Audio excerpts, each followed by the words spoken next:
Itu nanti ceritanya lain lagi lain lagi cerita lagi kan. Itu proksi itu sebetulnya barangkali menurut saya ya, karena sebetulnya Kepri ini kan ada kerajaan dulunya adalah, kita masih ingat Raja Ali Haji? Iya. Ya, itu kerajaannya kan namanya sebetulnya adalah apa? Riau Lingga. Mana itu? Bukan lembaga adat Melayu. Itu mereka sudah mendirikan sebetulnya yang namanya lembaga adat dan tradisi Riau Lingga. Itu udah ada Menkumhamnya juga. Lembaga adat Sultan Riau Lingga ya. Iya. Nah, itu yang harusnya menjadi perwakilan daripada rakyat di sini.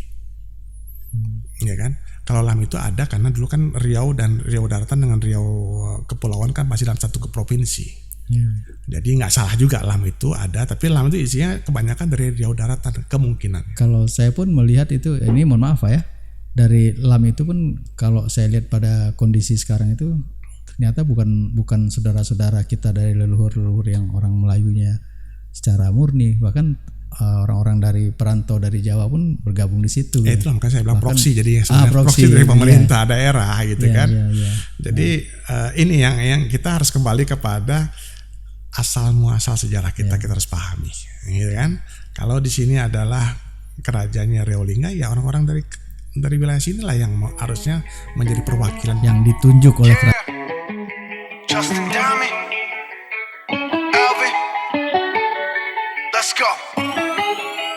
Yeah. I'm in the whip with authority, looking like Sky Bree, she got a body, ayy. And she been calling me daddy lately, want me to put her in Cartiers, and the deserve it. Put in work for the money, she earn it. Give me top every night, lip service. Now I gotta block these. She trying to meet up and see ya. I can fly you out to Abu Dhabi with a bad bitch look like Sky Bree, ooh, right beside me. In the phantom off that, yeah. Abu Dhabi with a bad bitch look like Sky Bree, ooh, right beside me. In the phantom off that, yeah. Abu Dhabi with a bad look like Sky Bree, ooh, right beside me. In the phantom off that, yeah. Abu Dhabi with a bad look like Sky Bree, ooh, right beside me. In the phantom off that. Assalamualaikum warahmatullahi wabarakatuh. Sahabat-sahabat Nusa Viral Channel, hadir kembali kami pada hari ini tetap dengan seseorang yang luar biasa untuk berdiskusi yang kami rasa nanti kedepannya juga akan sangat luar biasa. Dengan beliau adalah Bapak Hendrazon. Selamat malam Pak Hendrazon. Selamat malam Pak Azhari. Pak Azhari, mohon maaf baru ketemu kita Pak Azhari. Iya, terima kasih. Ya, sahabat Nusa Viral Channel, beliau Pak Hendrazon ini adalah ketua dari KB APTSI, alumni ketua umum alumni perguruan tinggi seluruh Indonesia. Ya, keluarga besar alumni. Ya, menarik sekali Pak ini mungkin bisa diceritakan sedikit tentang organisasi ini Pak. Baik, terima kasih Pak Azhari. Ya. Assalamualaikum warahmatullahi wabarakatuh. Bismillahirrahmanirrahim. Terima kasih kami diundang di sini di Nusa Viral Channel ya. Di Batam. Luar biasa, jauh sekali dari rumah saya ini. Kedua kali saya sebenarnya di sini di Batam untuk wawancara seperti begini. Atas pertanyaan Pak Azhari mengenai KB APTSI. Keluarga besar alumni perguruan tinggi seluruh Indonesia ini itu lahirnya 21 Juni 2023, baru setahun. Baru setahun ya Pak ya? Ya, tetapi ada sebabnya. Tadinya awalnya namanya adalah APTSI yang untuk mendukung 02 di pemilu tahun 2019. Oh. Jadi saya bendahara umum pada waktu itu. 02 waktu itu Pak Prabowo. Iya, kita mendukung Pak Prabowo, luar biasa kita. Seluruh Indonesia ada 156 universitas bergabung. Iya.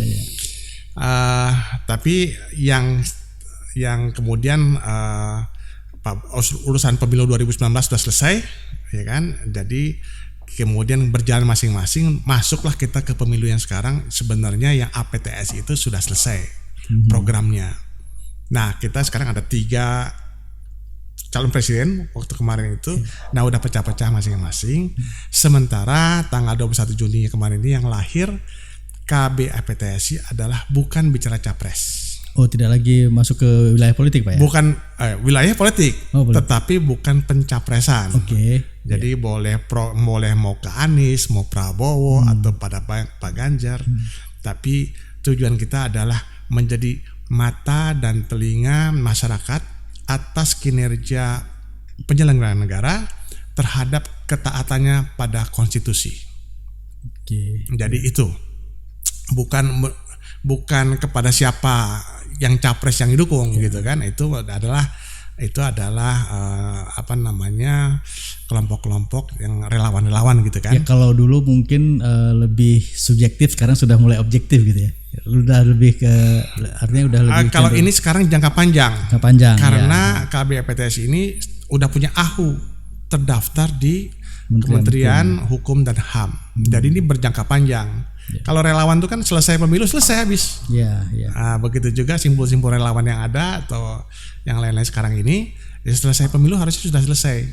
Tapi yang KBAPTS terus berlanjut. Kenapa? Karena ingin mengawal dari sisi civil society terhadap pelaksanaan konstitusi oleh pemerintah penyelenggara negara. Jadi kita memasang mata dan kuping kita di seluruh Nusantara ini untuk mendengarkan laporan dan mencarikan solusi. Mencarikan solusi bukan menjadi oposisi, tapi memberikan solusi kepada pemerintah. Ini ada kasus begini, jalannya begini. Menurut pandangan kami, karena ini kami adalah kelompok kumpulan daripada akademisi. Itu levelnya di situ. Sudah berapa perguruan tinggi Pak yang bergabung di sini? Ya sebenarnya yang dari dulu itu sebenarnya semuanya otomatis sudah masuk. Ya kan, tapi kan kita belum mendata lagi kembali, belum itu karena kegiatan kami udah langsung banyak kemarin nih. Jadi di Juni kita bangun, kita deklarasikan ke daftar Menkumham, kemudian udah banyak kasus yang kita bukan kasus ya, kita langsung bergerak untuk monitor kondisi negara gitu kan. Apa itu misalnya kita melihat bahwa terutama sebetulnya yang sangat krusial pada saat yang belakangan ini kita hadapi adalah kondisi negara yang harusnya secara landasan idealnya adalah demokrasi ya. Bukan demokrasi Pak ya? Iya, atau demokrasi sekarang sudah mulai agak crazy dia. Iya, demokrasi menjadi demokrasi. Sebetulnya kan demokrasi itu kan sebetulnya kedaulatan milik rakyat. Ya kan, demo rakyat kelas itu adalah kedaulatannya. Pada waktu kita lahir negara ini itu bahkan namanya agak ada tambahannya demokrasi Pancasila. Apa itu demokrasi Pancasila? Artinya ada poin keempat, yaitu kerakyatan yang dipimpin oleh hikmah kebijaksanaan dalam perwakilan. Kesana filosofinya ya? Iya, jadi Pancasila di situ adalah tidak ada pemilihan langsung melalui perwakilan seharusnya. Nah, demokrasi ini yang kami kemudian langsung bergerak adalah karena melihat undang-undang kita berubah secara nggak sadar, walaupun casingnya masih 1945 judulnya. Tetapi dengan perubahan-perubahan yang dibuat tahun 2002. Oh, yang amandemen dulu Pak ya, 2002 yang itu disebut amandemen itu, kita sebenarnya sudah berubah negara kita ini. Ini fatal Pak ya? Fatal ya, karena sekarang namanya udah plutokrasi namanya. Apa plutokrasi itu? Kedaulatan adalah yang pemegang uang yang punya, bukan rakyat yang punya kedaulatan. Pemilik uang. Pemilik modal ya. Pemilik modal. Ya, di situ disebutkan pasal 2-nya itu kan kedaulatan milik rakyat, tapi diatur oleh parlemen. Parlemen harus anggota partai, dan sementara di lain pihak anggota partai itu harus patuh dengan ketua partai. Ketua partainya dibeli oleh oligarki. Jadilah pemilik uang yang menguasai negara kita. Jadi sederhananya mungkin saya coba menyimpulkan sampai di situ, teman-teman di alumni KBAPTS ya, gabungan daripada alumni perguruan tinggi seluruh Indonesia akan berjuang untuk mengembalikan ke Undang-Undang Dasar 45 sesuai dengan cita-cita founding fathers kita, ya kan? Betul. Ini banyak hal sejarah sebetulnya yang sudah dilupakan, ya sehingga kita berusaha untuk membangkitkan kembali. Kenapa? Kalau kita nggak tahu sejarah diri kita pun nggak tahu mau kemana kita pergi. Betul nggak gitu? Spill sejarahnya biar teman-teman juga tahu ini sejarah dari yang pernah Bapak ini kan. Iya, negara Republik Indonesia kadang-kadang disebut itu adalah kelanjutan dari kejayaan Sriwijaya. Betul. Ya? Disebut juga kelanjutan dari Majapahit. Ya. Kalau saya bilang kelanjutan juga dari VOC sebetulnya. Kalau itu mau dipertahankan, kenapa? Hindia Belanda Pak? Ya kan, artinya kan kita menganggap kita dijajah oleh VOC kan. Tapi mohon maaf, Sriwijaya itu kan mengembangkan kerajaannya atau Majapahit memang kerajaannya dengan mengambil kerajaan-kerajaan kecil. Sebenarnya penjajah juga kan sebetulnya. Beda dengan Republik Indonesia. Negara Republik Indonesia adalah kesepakatan kerajaan-kerajaan Nusantara untuk bersatu dalam satu negara Republik Indonesia untuk menghapus yang disebut dengan praktek penjajahan itu. Atau seperti apa? Ya, dua hal sebetulnya. Kedinastian kerajaan itu kan artinya kurang rakyat kurang sejahtera, ya kan. Kemudian penjajahan itu juga membuat tidak sejahtera, ya kan. Dua hal itu sebetulnya yang untuk dihilangkan maka menjadi negara Indonesia. Jadi artinya kita ini adalah kesepakatan awalnya, walaupun nggak ada surat menyurat begitu, tapi karena diproklamasikan awalnya kan Sumpah Pemuda. Kita cuma tahu bicaranya 1 Juni ada Piagam Jakarta, ya, kesepakatan untuk menjadi satu negara. Kemudian ada Agustus 45-nya, 17 Agustus 45 proklamasinya, kemudian 18 Agustus udah 45. Tapi kita lupa sebabnya di Sumpah Pemuda. Kembali pertanyaan tadi, sejarahnya sebenarnya gimana gitu kan. Nah, jadi artinya kita ini bukan jajahan. Kita memproklamasikan lepas dari penjajahan, betul. Tapi kita menyatukan kerajaan-kerajaan Nusantara itu untuk mendeklarasikan mendirikan negara Republik Indonesia. Sebuah negara ya. Ya, maka proses kita merdeka itu dari tahun 45 sampai 49 itu belum pernah diakui oleh Belanda. Sehingga dunia tahunya adalah gerilyawan pemberontak Indonesia. Nah, pada waktu itu sebenarnya kita merdeka itu adalah di PDRI sebetulnya. Nggak ada juga dalam sejarah itu. Nggak ada ya? Nggak ada. Bahwa 19 Desember tahun 48 Republik sudah jatuh. Ya kan, Jakarta setelah proklamasi 11 Agustus kemudian terus diserang oleh agresi Belanda. Lari ke Jogja juga dengan agresi yang keduanya gitu. Udah habis semuanya. Bukan Super Semar. Sebelumnya. Super Semar mah tahun 65 itu. Serangan umum 11 Maret. 1 Maret. Serangan umum 1 Maret itu adalah kerjaannya PDRI. Itu nggak pernah disebut. Serangan 1 Maretnya karena PDRI itu berkuasa antara 21 Desember 48 sampai 11 Juli 49. Iya. Nah, jadi pada waktu kita itu sudah dijatuhkan oleh Belanda, udah hilang, kabinetnya sudah dibubarkan, semuanya sudah ditangkap, kabinet hilang, presiden nggak ada. Ini proklamasi di Bukit Tinggi. Oh, iya betul. Pemerintahan darurat Republik Indonesia oleh Syafruddin Prawira Negara. Ya. Inilah baru negara ini merdeka. Kenapa? Karena perjuangan itu langsung 1 Januari 49 ada sidang umum PBB untuk mendudukkan pejuang-pejuang kita dengan Belanda di New York. Itu baru pertama kali ada pengakuan untuk duduk bersama. Jadi dalam pemerintahan PDRI, bukan dalam pemerintahan negara Republik Indonesia. Jadi kemana kejauhannya ceritanya? Enggak apa-apa Pak. Jadi saya enggak masalah itu mungkin sedikit apa ya, kita mereview ya. Review, karena kan anak-anak milenial sekarang kan mungkin agak canggung juga dengan yang seperti biar mereka juga punya masukan tentang itu. Enggak apa-apa. Apa perlu saya tambah sedikit lagi? Silakan ya. Mari Pak. Jadi PDRI itu memerintah dari Bukit Tinggi. Tapi PDRI itu pemerintah darurat Republik Indonesia. Ya. Pemerintah darurat Republik Biar mereka tahu bahwa kita pernah ada pemerintahan yang darurat gitu. Iya. Karena sebenarnya negara Republik Indonesia sudah bubar. Sudah bubar gitu. Kenapa? Sudah dijatuhkan. Cuma tinggal rakyat, nggak ada kabinet, nggak ada presiden. Ya kan. Nah, kemudian dalam masa PDRI ini karena ada duta besarnya juga di Amerika, di India. Nah, ini baru secara diplomasinya kita berhasil mendudukkan posisi kita sejajar dengan Belanda untuk berunding 1 Januari 49 ya. Lalu kemudian itu hilang lagi. Nah, kemudian PDRI buat skenario lagi bagaimana supaya ini bangkit lagi didengar lagi makanya serangan 1 Maret itu direncanakan oleh PDRI untuk merebut Jogja hanya walaupun 6 jam tapi akan menggemparkan dunia. Untuk positioning di dunia internasional ya. Nah, terjadi 1 Maret 49, lalu barulah kemudian dipaksa itu Belanda untuk duduk sama-sama sama kita.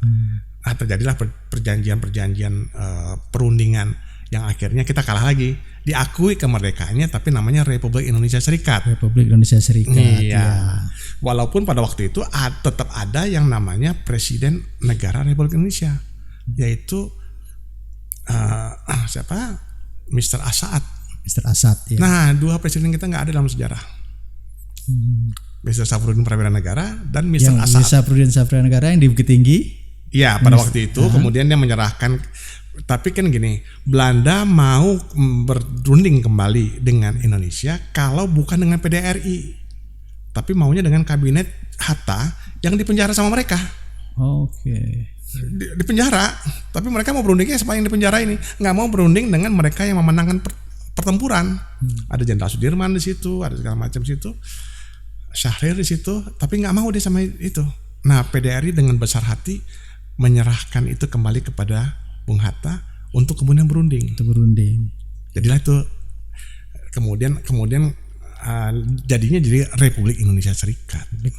Yang dipimpin sama Mr. Asad. Bukan. Republik Indonesia Serikat dipimpin oleh Bung Karno. Mr. Asad negara Republik Indonesia. Nggak ada sejarah itu. Ya. Nah, itu ceritanya. Ya. Nah, barulah NKRI kemudian baru berlahir tanggal dengan ada siapa? Mr. Nasir ya kan. Ya. 17 Agustus tahun 1950 barulah Bung Karno memproklamasikan negara kesatuan Republik Indonesia. Ya. Itu baru berdiri. Nah, tapi kacau lagi. Nah, kan kacau lagi sampai ada pemilu tahun 55, tapi kacau lagi dibawa kemana-mana oleh pemimpin kita sehingga Bung Hatta mengundurkan diri sebagai wakil presiden karena nggak cocok lagi Bung Karno tahun 56. Nah, ini menyangkut dengan misi teman-teman di APTSI tadi nih, Pak. Nah jadi kan akan membawa kembali semangat dari Undang-Undang Dasar 45 kan? Betul.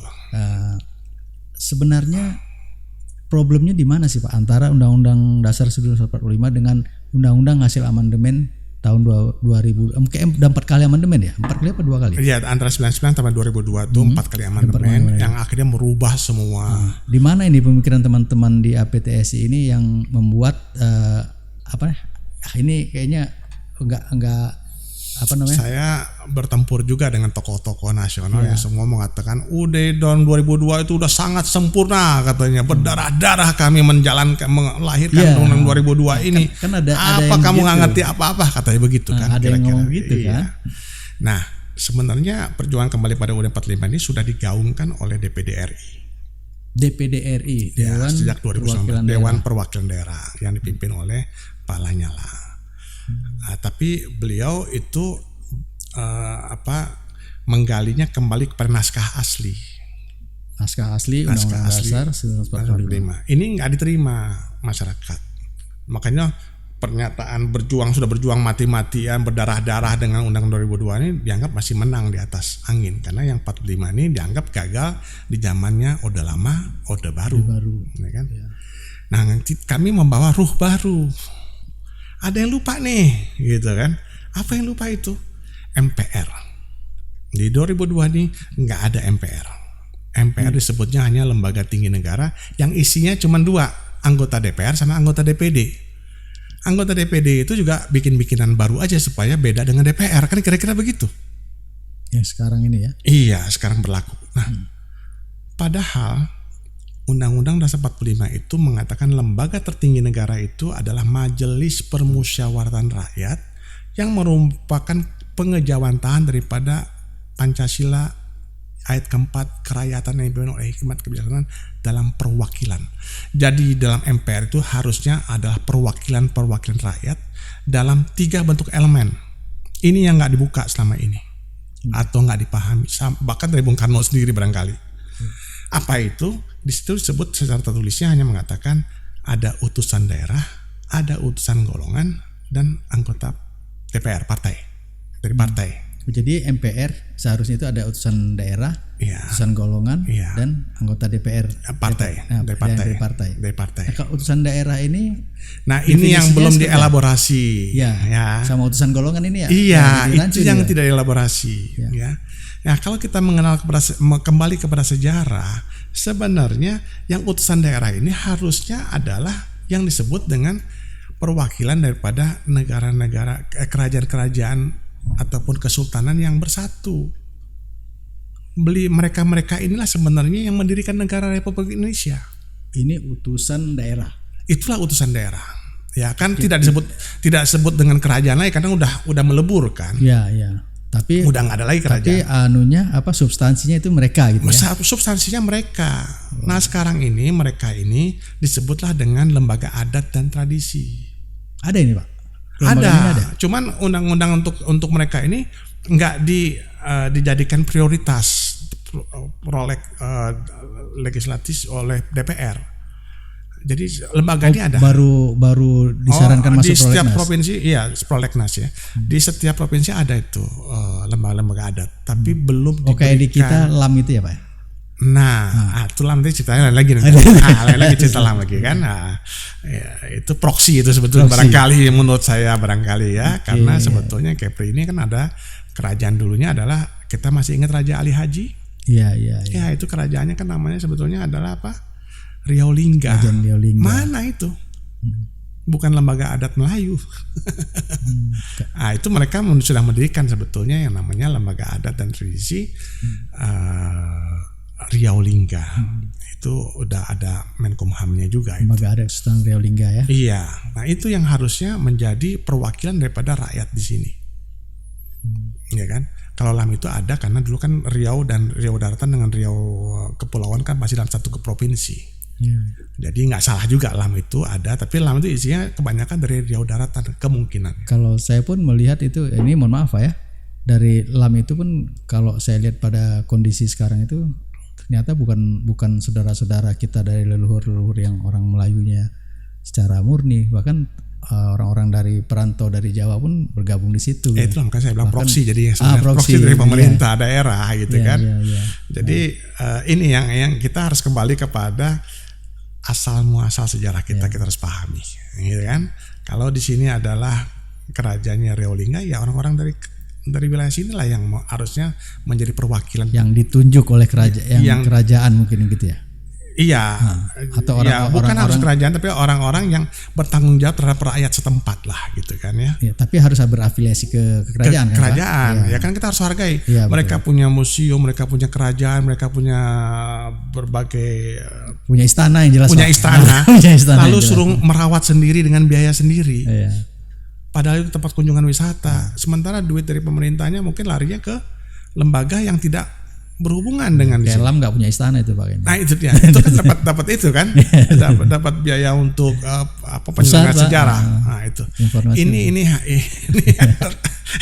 Nah kembali lagi tadi kemana tadi lari kita ya? Jadi artinya 945. Jadi harusnya ada bagian daripada kerajaan Nusantara tersebut. Itu di utusan yang daerah. Kita sebut, ya itu namanya utusan daerah. Utusan daerah itu bisa kita katakan dua lah. Ya bisa juga anggota DPD RI itu menjadi bagian daripada utusan daerah terhadap masyarakat kekiniannya. Lalu ada juga utusan daerahnya yang dari bekas kerajaan kesultanan masa lalu. Karena mereka yang di negara ini, mereka lah komisaris negara Republik Indonesia. Tapi kita lihat sekarang negara kita 90% dijual kepada asing. Komisarisnya di mana? Kan begitu. Nah ini yang kacau. Gak mengawasi ya? Bukan nggak ngawasi, nggak dapat apa-apa. Untuk hidup sehari-hari ya susah. Betul. Nah padahal mereka lah yang memiliki harta terhadap tanah, air, dan udara di bumi ini. Saya mau garis bawain masalah tanah Pak. Tanah. Beberapa waktu lalu saya sempat di sini juga, di podcast ini juga sempat berdiskusi dengan beliau keturunan Sultan Riau Lingga yang punya beliau Pak Tengku Armizan. Itu. Ya, beliau pernah hadir di podcast kami yang pertama. Bukan Tengku lagi, beliau lah Sultan sebetulnya. Iya. Tapi kalau saudara-saudara dengan kesederhanaan beliau meminta saya jangan dipanggil Sultan ya katanya, panggil Tengku saja katanya. Oke, saya bilang. Nah, jadi dari pemaparan beliau saya menangkap bahwa Kepulauan Riau ini, Pak, itu merupakan tanah ulayat daripada Kesultanan Riau Lingga. Ini gimana Bapak mungkin bisa membantu juga mendefinisikan atau menjelaskan masalah istana ini. Mereka dulu kan di Penyengat ya kan, karena makamnya di situ, istana makam Raja Ali Haji di situ yang terkenal gitu. Misalnya kita punya kampus Raja Ali Haji kalau nggak salah di Batam ini, betul? Universitas kalau di Batam nggak ada Pak. Nggak ada Universitas Ali Haji gitu, nggak ada. Kayak saya pernah dengar. Kalau itu STY di Tanjung Pinang. Kalau saya nggak artinya namanya Sultan Abdurrahman. Bukan Raja Ali Haji. Bukan, kalau Raja Ali Haji itu nama jalan atau jembatan gitu. Itu kan yang paling terkenal sebetulnya. Bandara. Ya, asalnya bahasa Indonesia pun akibat beliau juga sebetulnya. Ya. Betul. Artinya bahasanya tertata lah gitu kan, puisi-puisi tertata dan hebat lah dia. Walaupun dia bukan raja betul kan, adik daripada raja kalau nggak salah ya. Kepahlawanan beliau dari sisi bahasa itu ya. Iya. Nah, jadi kalau pandangan saya tidak hanya Riau saja, seluruh Indonesia sebetulnya seharusnya. Seperti itu ya. Iya, kita lihat misalnya berbagai wilayah di Indonesia ini, seperti masyarakat di Pulau Komodo misalnya, dia terusir dari kampungnya sendiri karena pulaunya menjadi tempat wisata. Gila kan? Begitu juga di Jawa Tengah, masyarakat Wadas nggak boleh balik lagi kampungnya.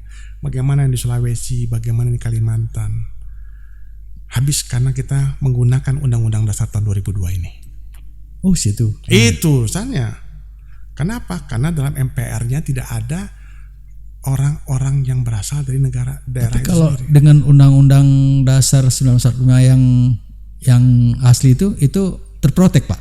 Iya, karena itu saya katakan kita KBAPTC memberikan nuansa baru. Bukan sekedar teks asli daripada UUD 45, tetapi juga pemahaman tentang isi lembaga tertinggi negara yang selama ini nggak pernah diutak-atik orang, nggak pernah dibicarakan orang, sehingga lembaga tertinggi negara udah nggak ada sekarang. Betul kan? Iya. Ya kan? Nah, lembaga tertinggi negara itu adalah pemilik daripada seluruh yang ada di negara ini. Tentu elemen-elemen yang hadir di dalam itu harus yang mewakili kepemilikan daripada bangsa dan negara kita. Di MPR lah ya. Di sini. MPR. Nah, MPR ini sekarang hilang. Ya, kalau kita lihat sekarang memang tugas dan fungsi MPR itu kayak nggak ada ya Pak ya? Memang nggak ada. Nggak ada. Itu dibuang. Itulah kelemahan terbesar daripada UUD 2002 ini. Ya. Karena pemilik bangsa ini nggak ada, maka jadilah anggota DPR yang menguasai negara ini. Arogansi mereka dari situ sebenarnya. Iya, sementara anggota DPR itu dari mana? Ya mungkin ya dengan subjektif saya katakan mungkin ada secara ekstrim saya katakan ya, ada seorang preman di terminal bus gitu kan dibayar oleh seorang punya uang untuk dipilih menjadi anggota DPR karena pemilihannya secara langsung. Pemilihan dibayarin, pilih saya. Tapi boleh nggak saya menjustifikasi dari pendapat Pak Hendra ini bahwa kita kurang sepakat nih dengan metode pemilihan langsung gitu Pak? Bukan kurang sepakat Pak, tidak ada dalam kesepakatan negara kita untuk pemilihan langsung. Iya, kan ada poin nomor 4, kerakyatan itu milik rakyat maksudnya. Iya. Kerakyatan yang dipimpin. Ya, kembali kita di itu. Iya, oleh hikmah kebijaksanaan dalam perwakilan. Permusyawaratan perwakilan. Permusyawaratan. Jadi para wakil bermusyawarah itulah MPR. Bukan DPR ya, kalau sekarang malah di DPR barang itu ya. DPR itu kan Dewan Perwakilan Rakyat. Tapi anunya kan kalau secara MPR kan Majelis Permusyawaratan Rakyat. Bermusyawarah lah para wakil-wakil kita itu di MPR, itu yang sebenarnya. Kalau sekarang kan dia beroperasinya di DPR itu ya semuanya. Iya. Kan? Sementara anggota DPR itu hanya dikuasai oleh anggota parlemen yang entah dari mana pula anggota-anggotanya hadir. Entah siapa-siapa, nggak punya sangkut menyangkut terhadap pemahaman, pengetahuan, ilmu. Pokoknya dia punya uang itu misalnya uang orang lain ya. Iya. Kemudian dimintalah rakyat untuk membayar, pilih saya, dikasihlah sembako, dikasihlah beras, kasih uang, pilih saya. Jadi orang yang tak jelas menjadi anggota DPR, menjadi anggota DPD. Nah, sama dengan DPD saat ini kan, seperti itu juga sebetulnya sama.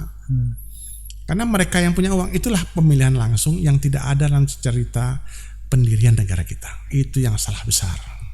Jadi kita teman-teman APTSI ingin kembali ke mengusung kembali semangat itu. Jadi kalau kerajaan wakil kerajaan tersebut dia harus bertanggung jawab terhadap rakyat desanya, masyarakatnya sendiri.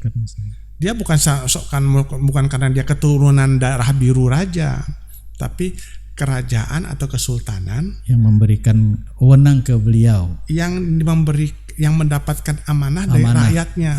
Sehingga dalam undang-undang adat dan lembaga adat dan tradisi tadi harus juga diberikan sekian persen daripada APBD daerah kepada lembaga ini. Supaya lembaga ini yang bertanggung jawab terhadap kesejahteraan rakyat lokalnya, pendidikannya, dan mencarikan lapangan pekerjaannya. Kalau pemerintah langsung yang bertanggung jawab terhadap rakyat, akibatnya apa? Rakyat itu digusur, rakyat itu dibuang, rakyat itu tidak dimanusiakan, nggak diuang. Kita punya kasus nih Pak kan? Di Kepri kita khususnya di Batam punya kasus ini, punya cerita mengenai Rempang ini Pak. Itulah makanya kami juga hadir tahun lalu di sini. Oh, di Rempang. Iya, iya kan, kami hadir juga di sini dalam rangka mengingatkan pemerintah, awas. Utak-atik Rempang, arti utak-atik Kepri, artinya utak-atik Melayu. Ingat, dari zaman Portugis, Belanda, amok Melayu ditakuti. Ya, karena Melayu itu kan satu suku bangsa yang dia nggak mau mengganggu, tapi kalau diganggu dia menjadi amok Melayu. Amok Melayu ini marah ya, melawan gitu ya maksudnya. Amok Melayu itu lebih daripada itu Pak. Dia udah menjemput surga namanya. Oh gitu. Serem itu, lebih dari kamikaze Pak. Menjemput surga Pak, ya kan? Karena Melayu sendiri kan dari 4 singkatan kan. Mim dari Muhammad, Lam dari La ilaha Melayu illallah. Ya? Iya. Melayu. Mim dari Muhammad. Lam itu La ilaha illallah, yaitu yakin. Dan wow terakhir waro. Melayu. Ya. Oh ya. Belum tahu Pak ya. Ini baru seru. Nah, artinya masyarakat Melayu itu dia hidupnya untuk Allah, langkahnya bersama Nabi Muhammad, dan dia punya keyakinan yang begitu luar biasa, itu yang akan menyebabkan amok Melayu. Tapi hidupnya dia biasa-biasa saja, waro, merasa cukup aja. Ya, sederhana. Ya. Enggak berambisi menjadi sultan, enggak berambisi menjadi kaya. Waro. Hati-hati dengan amok Melayu, saya bilang. Nah, tanggal 14 September udah keluar surat saya ke berbagai lembaga tinggi negara untuk mengingatkan tersebut, sehingga 28 September tidak jadilah itu dibersihkan Rempang. Tapi sampai sekarang kalau kita melihat ke lapangan tuh masih ada usaha-usaha, upaya-upaya itu masih ada dilakukan. Ya, ini gimana teman-teman di APTSI menyikapi?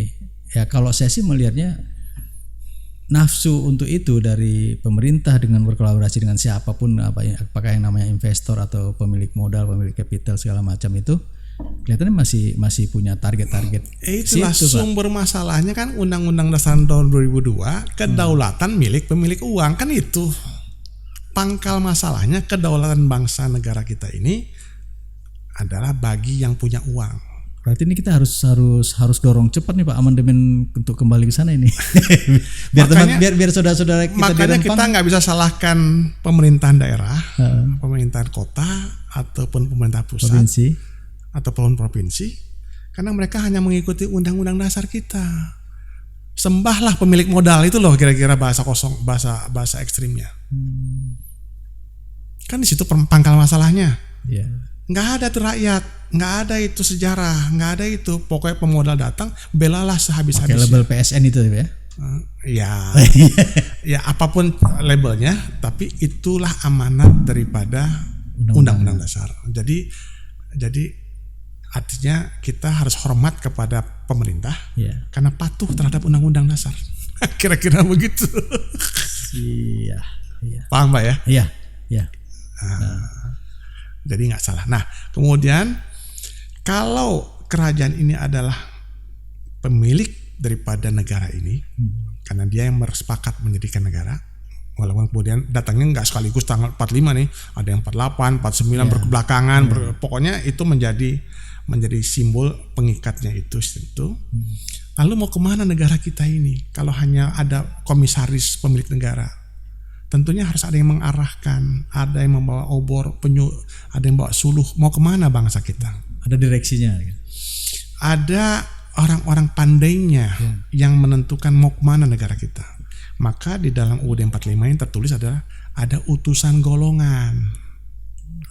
Tadi utusan daerah ya, diwakili oleh saudara-saudara dari kerajaan atau yang dia manahkan di situ. Iya, apakah itu namanya DPD barangkali nanti gitu kan. Nah, DPD nggak ada sebenarnya dari dulu. Jadi tapi yang sekarang kedua ini cedik pandai. Cedik pandai itu disebutnya utusan golongan. Dalam pemahaman UUD 45 disebut ada golongan nelayan, ada golongan petani, kan begitu tuh di UUD 45 tekstualnya. Itu sebenarnya pemahaman yang kita masukkan adalah dalam MPR itu mesti ada jumlah yang sama yang menjadi perwakilan asosiasi profesi ataukah cendekiawan ataukah akademisi. Di situ. Dialah yang membuat GBHN, dialah yang mengarahkan negara ini mau dibawa kemana, bagaimana melindungi masyarakatnya sesuai dengan cita-cita dalam pembukaan Undang-Undang Dasar 45. Di lembaga MPR tadi. Di lembaga MPR. Kita punya cita-cita merdeka itu tercantum di pembukaan Undang-Undang Dasar. Nah, siapa yang akan mengarahkan ke sana? Itulah kelompok kedua ini. Utusan golongan. Ya, karena mereka bagian daripada intelektualitasnya lah. Iya, itu. Ya. Nah, baru yang ketiga adalah pelaksananya, yaitu kader-kader partai. Jadi nggak ada ceritanya sekian triliun untuk bayarin pemilu. Iya, buat pemilu kita luar biasa ininya Pak. Iya, belum lagi untuk bansos dan segala macamnya. 500 triliun habis semua hanya untuk membayarkan suara mereka yang bernafsu berkuasa. Bukan untuk mensejahterakan rakyat kita. Jadi 3 poin Pak yang menjadi amanah atau misi daripada KPPTS ini untuk mengembalikan semangat 45 itu bukan sekedar tekstual, tetapi dengan membawa ruh dari sebab musababnya dan apa isinya. Clear Pak ya? Alhamdulillah sangat tercerahkan ini kelihatannya. Mudah-mudahan teman-teman pendengar kami atau penonton Nusa Viral bisa mengambil makna ya daripada pembicaraan diskusi ini. Tapi saya mau kembali ke sini Pak, ke APTSI tadi ya. KB APTSI. KB APTSI ini kan Pak Hendra ini berada di Kepri nih. Iya. Misinya gitu Pak. Iya. Misinya. Ya itulah tadi sebenarnya selama kita berdiri ini ada beberapa hal yang sudah kita kerjakan. Pertama tadi adalah memperkenalkan ruh daripada UUD 45 ini yang kita sosialisasikan kepada para tokoh yang alhamdulillah sudah mulai dipahami, sudah mulai diterima, sehingga ini sekarang udah mulai menjadi bahan yang akan direnungi atau diterima oleh mereka yang tadinya sangat menentang. Saya lawan mereka semua, bukan melawan ya, artinya memberikan pemahaman lah. Boleh lebih konkret Pak, siapa itu Pak yang janganlah, janganlah, nggak enak gitu kan. Mereka yang merasa sebagai pejuang-pejuang udah berdarah-darah mendirikan UUD 2002 ini, sebaiknya nggak usah sebut nama-namanya kan, nggak baik gitu. Saya kira sekarang udah mulai bisa diterima banyak tokoh itu, dan di pusat ini, di pusat ya udah mulai melemah lah ya. Lalu kegiatan kita berikutnya juga tentang Rempang tadi. Rempang, iya. Tentang Rempang kita udah memberikan narasi tentang amok Melayu itu, bahwa hati-hati amok Melayu ini, karena kita juga kepada UNHCR kita sebarkan kepada Melayu-Melayu dunia dari Thailand, dari Brunei gitu, Persatuan Melayu. Kita akan juga insya Allah kita akan bikin konferensi atau seminar Melayu sedunia itu, bahwa Indonesia ini adalah Melayu itu bukan satu suku sebetulnya. Bukan suku, dia bangsa ya. Bangsa. Ya, bangsa apa itu? Ya itu bangsa yang sifatnya seperti tadi. Dia itu enggak bersahaja saja. Ya, tapi jangan singgung. Sehingga makanya ada yang disebut ada Melayu Jawa, ada Melayu Betawi, ada Melayu Kalimantan. Kan bukan suku lagi kan? Suku aslinya Jawa sudah bangsa dia, Melanesia ya. Iya, tapi sudah memahami, sudah mengadopsi sifat Melayu seperti begitu. Nah, jadilah kita ini bangsa Melayu. Kan UUD 45 asli. Itu kita lagi usung dan berjuang untuk itu, Pak. Insya Allah kita bergandengan tangan sama kali kayaknya. Kita bekerjasama dengan DPD RI, dengan Pak Lanyala, dan kami dalam satu gelombang untuk terbuka mereka, Pak, untuk ini. Iya, kami sendiri dipanggil untuk buka puasa kemarin sama dari KPPTSI di rumah beliau, dan kami bersepakat untuk bekerja sama mengembangkan ini agar lancar gitu kira-kira. Ya teknik-tekniknya nggak perlu kita sampaikan sekarang, tapi kami mendapatkan amanah untuk itu. Makanya kami kesini. Clear juga kan? Mungkin terakhir nih Pak. Sebabnya kita kesini gitu loh kan, gitu kan. Mungkin terakhir nih Pak. APTSI sudah berdiri sejak 21 Juni tahun lalu ya. Ini kayaknya sama dengan Hari Kelahiran Pancasila ya. 21 Juni. Piagam Jakarta. Piagam Jakarta. Apa mengambil momen itu? Oh enggak, kebetulan aja. Hari Rabu kita ada waktu rapatnya hari itu. Gitu. Ya, terus pusat sudah bergerak, kemudian sekarang ini lagi membangun jaringan ke provinsi-provinsi. Berapa pimpinan wilayah yang sudah terbentuk, Pak, di provinsi-provinsi?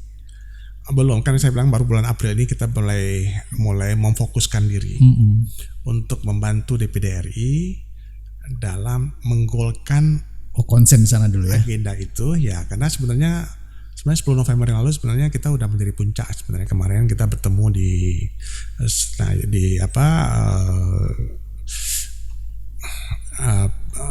ruang di DPR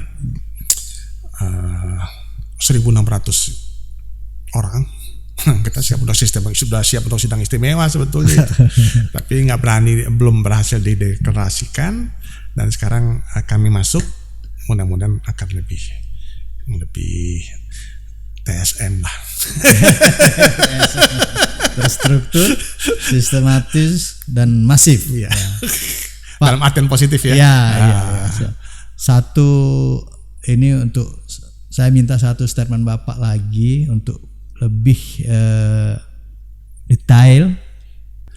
Besok ini kan bahkan juga akan berkembang lagi Kepri yang baru lahir dari Riau, akan berkembang lagi berubah lagi menjadi Natuna dan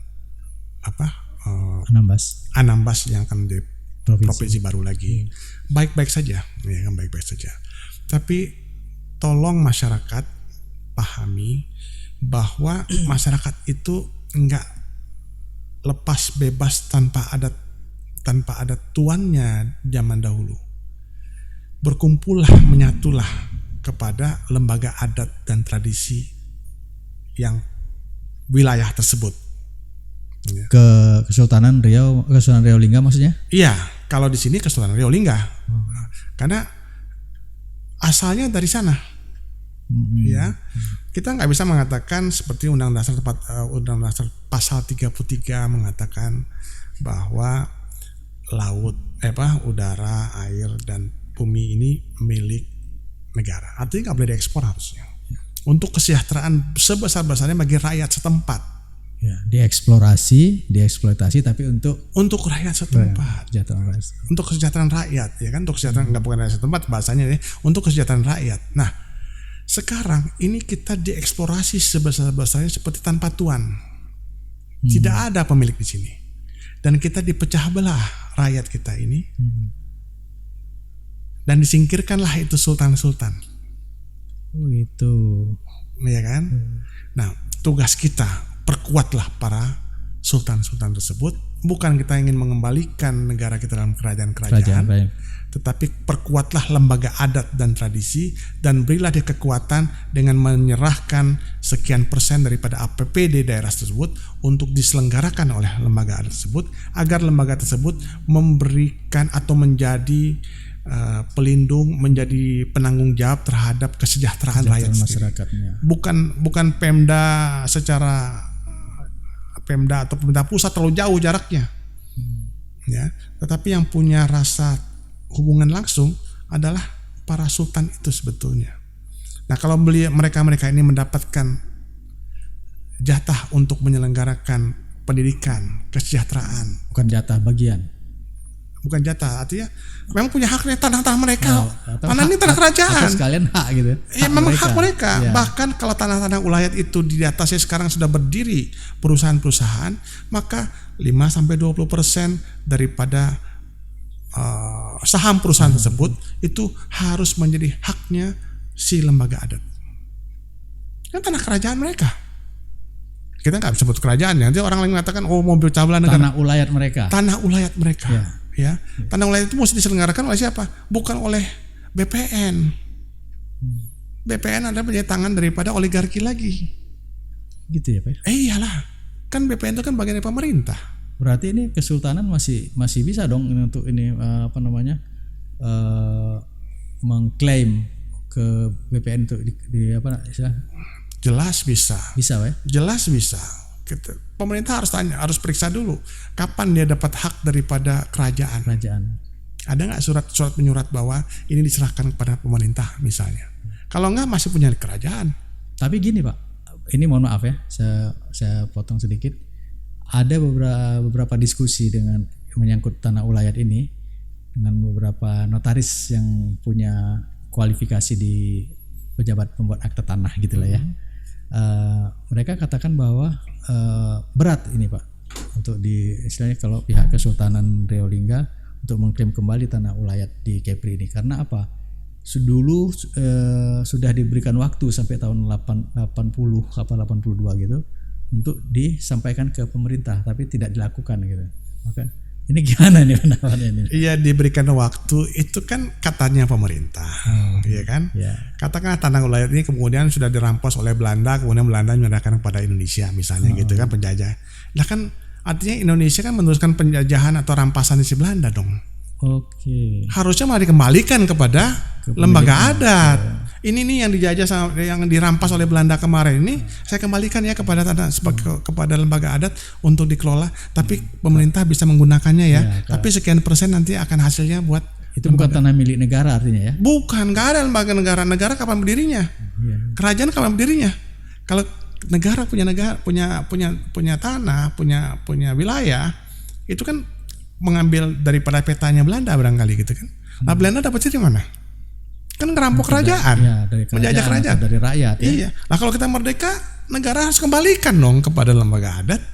Logikanya begitu. Wah kalau emang ini memang bisa luar biasa ini. Ya kita bicara logika kan. Ya kan? Ya, logika. Saya bukan orang hukum, tapi logikanya begitu.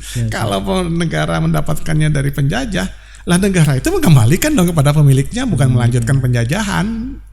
Iya. Betul kan? Iya. Nah itu jadi kepada masyarakat, tolong hargai lembaga adat yang ada. Masyarakat dimanapun ya di Kepulauan Riau ya. Iya dimanapun ya. Iya kalau kita bicara di Kepri ini, hargai lembaga adat daerah sendiri. Ya. Jangan lembaga adat yang dilahirkan oleh birokrat untuk proksi dalam rangka untuk melancarkan niat-niat dari pemerintah yang tidak berhubungan kesejahteraan rakyat. Cukup detail? Siap. Baik, Pak Hendra. Mohon maaf lebih kurangnya saya. Iya. Mungkin itu tadi diskusi kita diakhiri mungkin hari ini sampai di situ. Terima kasih atas kehadiran Pak Hendra yang sudah membuka wawasan kita, membangun diskusi yang kayaknya ini daging semua ini Pak. Tulangnya udah di Medan tetap ini. Wabillahi taufik wal hidayah. Assalamualaikum warahmatullahi dari saya. Teman-teman penonton kami Nusa Viral Channel, demikian diskusi kami yang luar biasa tadi dengan Bapak Hendrazon sebagai Ketua Umum APTSI ya. Apa tadi? Mungkin gampangnya tuh APTSI aja sih Pak. APTSI. Ya, alumni perguruan tinggi seluruh Indonesia yang sudah hadir di podcast kami dari Jakarta jauh-jauh, ingin membangun narasi yang memberikan semangat buat kita untuk kembali ke Undang-Undang Dasar 1945 yang dapat memberikan harapan dan kesejahteraan bagi masyarakat kita di Indonesia, khususnya di Kepulauan Riau. Terima kasih. Assalamualaikum warahmatullahi wabarakatuh. Waalaikumsalam warahmatullahi wabarakatuh.